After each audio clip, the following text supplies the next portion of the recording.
Theater Group ang PSF at umiikot sila sa iba't ibang probinsya para ipalabas ang Hero Z.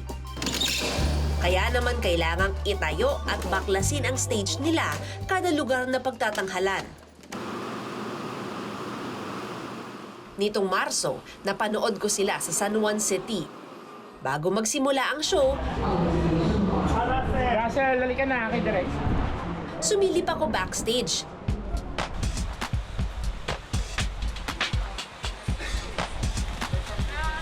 Mahigit 30 ang cast member ng Dula, bukod pa sa production crew.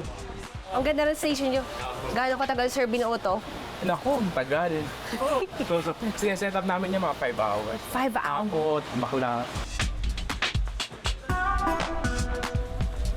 Sa likod, nag-aayos na ang mga artista.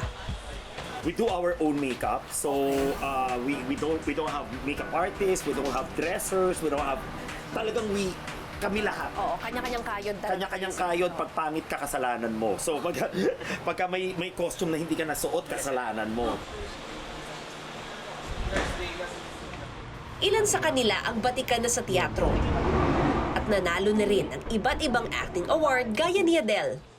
Ang purpose mo is makapag-inspire ka.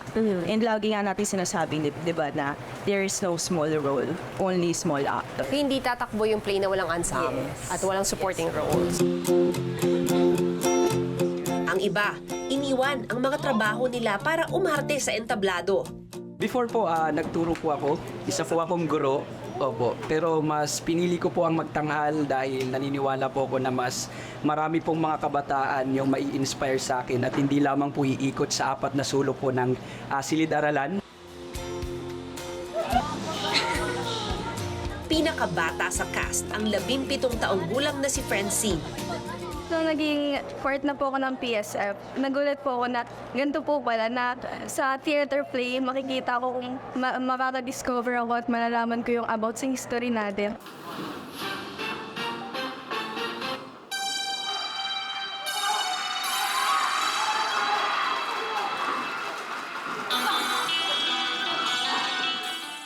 Pero pang ilang show nyo na po to ng prod? 500 plus. Oh my God, 500 plus? Yeah. Kaya hindi nyo ako maasahan magsuot ng face mask na yan. Junior at senior high school students karamihan ang kasama kong manood. Tsaka matindi na ang research ng HO. Ano ang HO? HO! W-H-O. HO!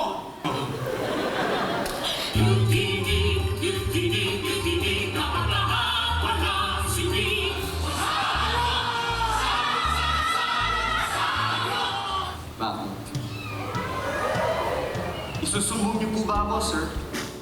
Napansin ko na pinakamalakas ang hiyawan pag kilig scenes ang palabas.